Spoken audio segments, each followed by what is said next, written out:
Au nom du Père, du Fils et du Saint-Esprit. Amen. Amen. Mes très chers frères et sœurs, vous aurez noté tout de suite la tonalité extrêmement gaie et joyeuse de cet évangile. Et pourtant, il nous annonce quand même quelque chose de fort beau et plaisant à la fin, le second avènement de notre Seigneur Jésus-Christ. Car nous n'oublions jamais, et on l'oublie trop souvent, quand la proximité de Noël approche, ce n'est pas la fête de Noël en elle-même que l'Église attend, c'est la seconde venue du Christ. Nous sommes censés l'attendre toute l'année, être vigilants, veillez et priez, comme nous le dit le Seigneur, car vous ne connaissez ni le jour ni l'heure, je le rappelle aussi, parce que quand je vois le nombre de publications ou même de vidéos qu'on peut voir maintenant sur les réseaux où tout le monde annonce une fin prochaine du monde, ou c'est la fin du monde, ou c'est ci, ou c'est ça, arrêtons. On ne le sait pas, on ne le saura jamais. Le Christ a été clair. Et quand lui reviendra, il le dit lui-même, ce sera la vitesse d'un éclair. Donc, de vouloir tout le temps chercher des catastrophes où il n'y en a pas, le monde est déjà assez peu joyeux. Comme ça, on n'a pas besoin d'en rajouter une couche. En tous les cas, l'Église se prépare tout au long de l'année, mais plus spécifiquement dans ces temps liturgiques qui approchent de Noël. Alors, vous connaissez la plupart du temps l'Avent, les 4 dimanches qui précèdent Noël, mais à l'origine du christianisme, et c'est ce que nous avons conservé dans la liturgie gallicane, comme d'ailleurs dans le diocèse de Milan, qui fait partie de l'Église romaine, mais le diocèse de Milan a un rite tout particulier. Si vous regardez des vidéos sur Internet, d'ailleurs, de la messe à la cathédrale de Milan, vous constaterez qu'elle n'est pas célébrée du tout comme les messes que vous voyez dans les églises des villages ou des villes. Ils ont un rite particulier, et comme nous, comme d'ailleurs nos frères de l'Église orthodoxe de France, ou de l'Église celtique, il y a un temps qui prépare l'Avent. C'est le carême, ce qu'on appelait dans le temps le carême de la Saint-Martin, où certains font le temps de l'Avent durant tout ce temps. Nous avons gardé la dissociation, le carême de la Saint-Martin, puis il y a l'Avent qui suit. Parce que hier, 11 novembre, c'était le premier jour de l'année liturgique dans les rites des Gaules, dans tous les anciens rites occidentaux non romains. Pourquoi avoir choisi Saint-Martin? J'ai réfléchi à cela un petit peu cette nuit, et j'y ai déjà pensé d'autres fois, mais j'aurais pas pu en parler hier, sinon le sermon aurait encore duré des plombs. Déjà là, c'était long hier, mais bon. Saint-Martin a vécu dans une espèce de nuit et d'attente pendant presque plus de la moitié de sa vie. On sait tous le geste miraculeux et de charité de Saint-Martin coupant son manteau pour vêtir le pauvre. On oublie souvent que dans la nuit qui a suivi, le Christ lui est apparu pour lui dire que c'était lui qui l'avait revêtu de son manteau et qu'il le remerciait. Mais ce que l'on sait moins, c'est que Saint-Martin n'était pas chrétien à l'époque. Il était un soldat romain, élevé dans le paganisme, qui se préparait à être baptisé. Mais comme il était soldat de l'empereur, il était la propriété de l'empereur. C'est-à-dire qu'il ne pouvait rien faire sans autorisation impériale. Donc, le baptême était totalement proscrit pour lui. Et Saint-Martin est resté catéchumène, parce que du coup j'ai vérifié, hier j'avais dit 35, c'est carrément, il est resté plus de 40 ans catéchumène, dans l'attente de l'illumination du baptême. Vous vous rendez compte?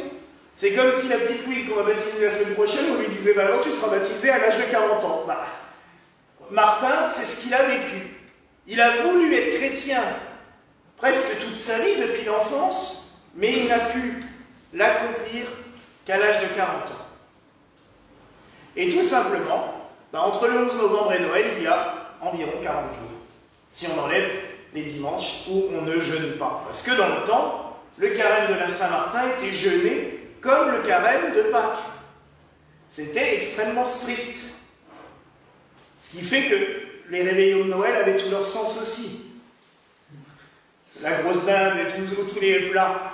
Parce que c'était la rupture du jeûne, comme on le faisait à Pâques. C'était pour ça aussi que les repas dans le temps de Pâques et de Noël étaient gargantuesques, parce qu'ils ont rattrapé tout ce qu'on n'avait pas mangé pendant 40 jours. Là, généralement, on a fait des fêtes de Noël pendant 40 jours, donc de toute façon, on arrive à Noël, on en peut déjà plus souvent. Mais donc, vous voyez pourquoi Saint-Martin est le protecteur de cette période. Saint-Martin a aussi, et en lisant l'évangile d'aujourd'hui, a beaucoup combattu tous ces faux prophètes. Parce que ne croyez pas que ce que nous vivons depuis presque un siècle avec des gens qui annoncent des fins du monde, qui annoncent des nouveaux messies et tout ça à tout bout de champ, c'est nouveau.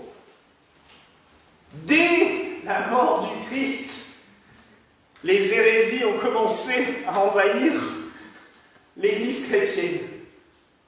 On le voit, dans les actes des apôtres, les apôtres sont déjà obligés de faire le ménage parce qu'il y en a déjà qui commencent à semer la zizanie. Et ça n'a fait que continuer.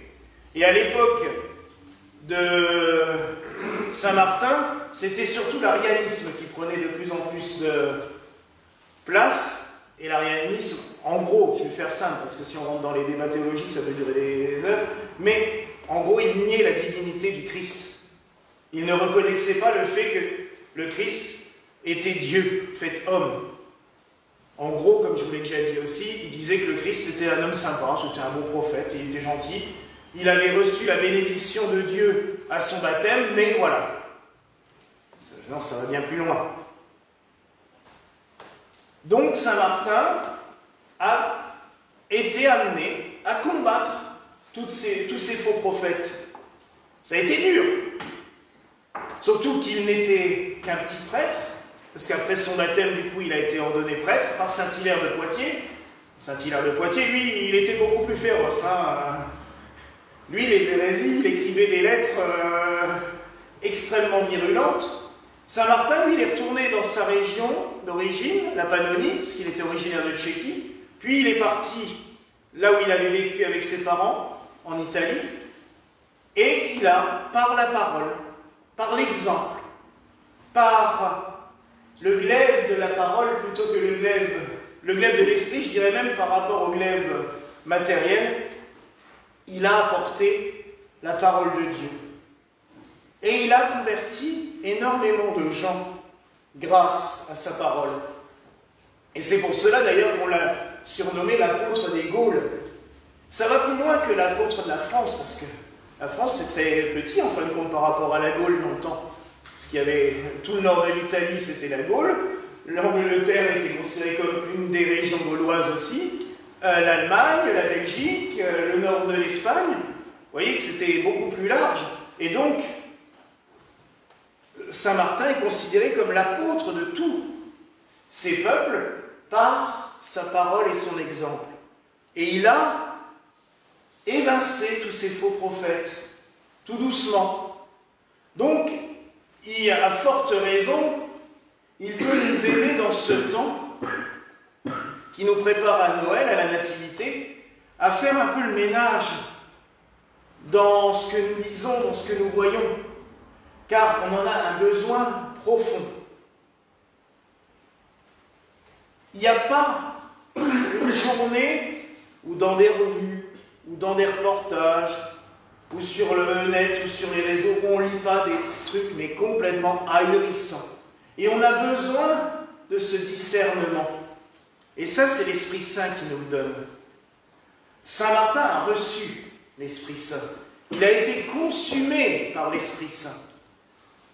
Je vais vous raconter une anecdote qui lui est arrivée, qui est très belle. Je l'ai survolée hier, mais aujourd'hui j'aimerais vous en parler. Saint Martin avait une foi et un niveau d'ascèse et de prière qui était quand même exceptionnel. Et un jour, il célébrait la messe, et après avoir consacré le pain et le vin, comme nous le faisons, au moment où d'invoquer l'Esprit, vous savez, comme je le dis pendant la messe, c'est envoie ton Esprit Saint sur ces eaux, et tu renouvelleras la face de la terre. À ce moment-là, on a vu une boule de feu descendre du ciel, pénétrer en Saint-Martin et ressortir en forme de feu par ses mains pour se répandre sur le pain et le vin. Là, bon, c'est arrivé à d'autres saints, mais Saint-Martin, c'est quand même particulier. Et tout simplement, ce feu, c'est l'Esprit Saint. L'Esprit Saint qui ne brûle pas, qui ne détruit pas, mais qui nous consume d'amour. Pareil, les offrandes n'ont pas été brûlées par ce feu, elles ont été sanctifiées par ce feu. Donc nous pouvons vraiment demander, durant ce temps préparatoire, à Saint-Martin de nous communiquer l'Esprit de Dieu, de demander à Dieu de nous envoyer l'Esprit Saint, pour que nous puissions déjà brûler d'amour, être consumés d'amour pour Dieu, et du coup, pouvoir encore mieux discerner ce qui est bien, ce qui est mauvais, pouvoir reconnaître l'arbre à ses fruits, et surtout pouvoir discerner les signes. Le Christ nous dit, quand vous voyez le figuier, vous voyez que les fruits vont arriver. Mais des fois, quand on voit certaines choses, quand on se retrouve face à une multitude de bêtises, de choses complètement ahurissantes, on est des fois seul face à cela. On est fatigué, on ne sait plus quoi faire, on ne sait plus quoi penser. Ça nous arrive à toutes et tous. Des fois, on a une somme d'informations qui est ahurissante et c'est là que l'Esprit Saint peut intervenir pour nous permettre justement de comprendre les choses, de mieux percevoir les choses. Donc que ce temps aussi du carême de la Saint-Martin, ce temps qui nous prépare à la Nativité, nous permette de poser les choses, de mieux discerner les choses, de mieux voir les choses par l'action du Saint-Esprit et par les prières de Saint-Martin. Là, oui, mes frères et sœurs, nous pourrons avancer tranquillement. C'est un temps de bénédiction, ce temps qui nous amène vers Noël.